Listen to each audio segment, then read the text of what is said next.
Bien, pues aquí estamos de nuevo, Granados y sus problemas, un ejercicio más de flujo magnético variable que genera una corriente al estar presente una variación del campo magnético.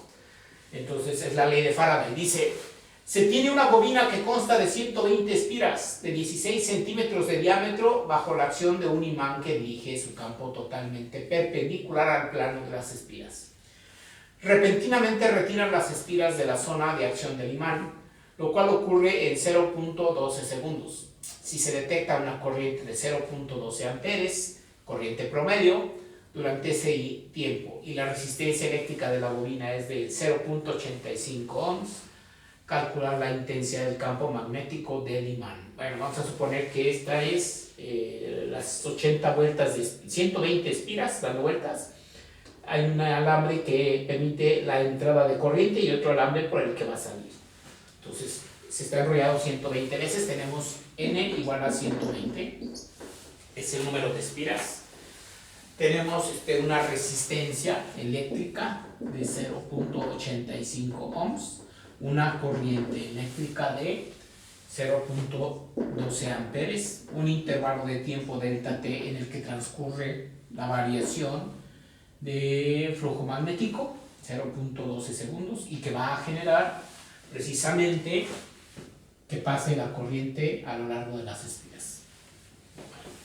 Y eso es porque va a desaparecer el campo magnético. Podríamos decir que el campo magnético tenía un valor, que es el que nos están pidiendo, y luego el campo magnético se hace cero en el momento en que retiran las espiras. Ya no hay campo magnético. Y entonces el campo magnético final va a ser B. El campo magnético inicial va a ser 0. Y entonces hay una variación de campo magnético. No hay variación del área.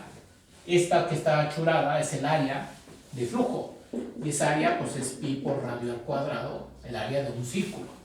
Y ese radio no me lo dieron, me dieron el diámetro, claro. Vamos a ver, de 16 centímetros de diámetro es 16 centímetros. El radio tiene que ser la mitad, pues 8 centímetros.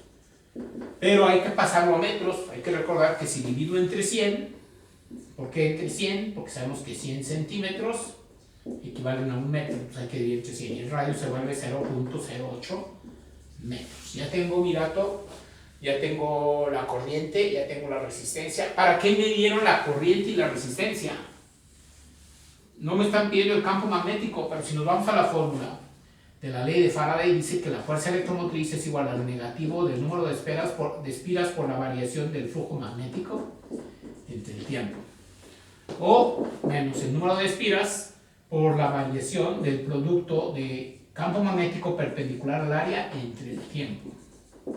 Como el área la consideramos que no va a cambiar y que lo que va a cambiar es el campo magnético de un valor desconocido, que es el que nos piden, hasta un valor 0, entonces esto lo puedo presentar como menos el número de espiras por el área por la variación del campo magnético con respecto al tiempo. Y entonces esta fuerza electromotriz no la conocemos directamente, pero esto es un voltaje y sabemos que de la ley de Ohm el voltaje es igual a la intensidad de la corriente por la resistencia. Entonces si yo igualo, porque la corriente sí la tengo, también tengo la resistencia, la puedo calcular. A mí no me gusta normalmente calcular porque a veces ocupamos tiempo. Lo que hago es sustituir esta fórmula e igualar. El voltaje es igual a la fuerza electromotriz que se genera en la bobina. Entonces cuando yo iguale, me va a quedar que el voltaje es igual a la intensidad de la corriente por la resistencia, igual a menos el número de espiras por el área por la variación del flujo del campo magnético entre el tiempo.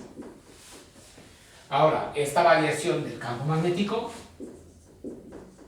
es igual al campo magnético final menos el campo magnético inicial. El final se hizo 0 y el campo magnético inicial es el que me están pidiendo. Vamos a llamarle simplemente B.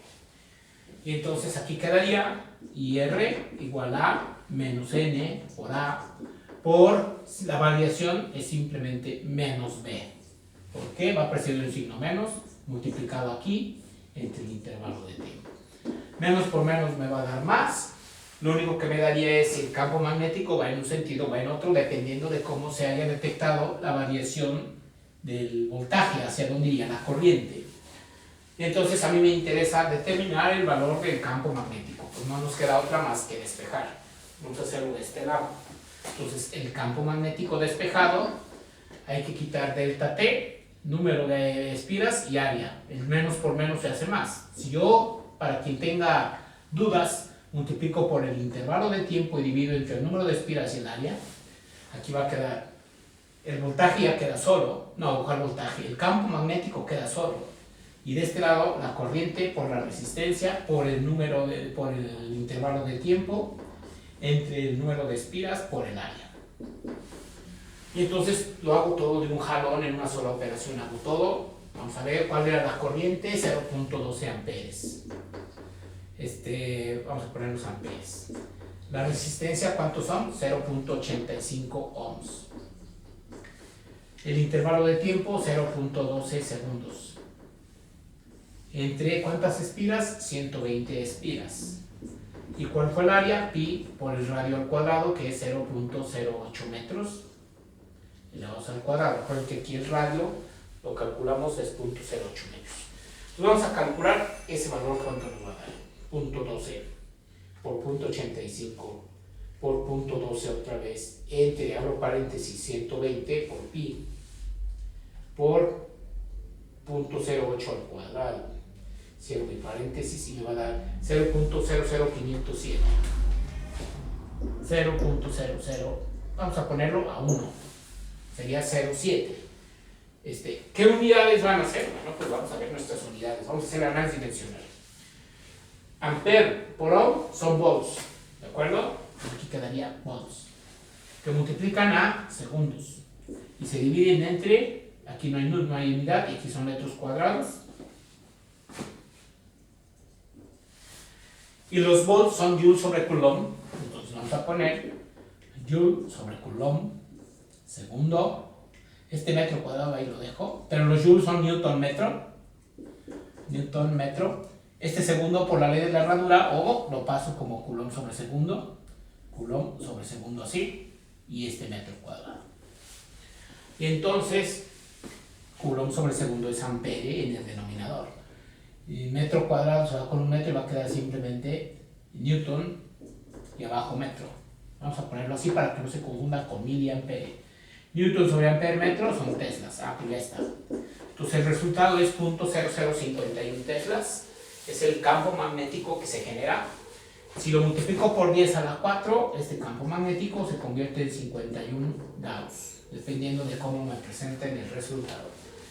Bueno, pues ahí está, no tan complicado teóricamente, pero hay que recurrir a conceptos previos, anteriores de la ley de Ohm. Puede ser que hubiera sido más complejo si me hubieran dado el diámetro del alambre y así que me hubieran dado también la resistividad del alambre, puede ser cobre, y entonces calcular yo la resistencia eléctrica con una fórmula de la resistencia igual a la resistividad por la longitud por entre el área de la sección transversal. Pero no, eso lo dejamos para después, lo estamos viendo.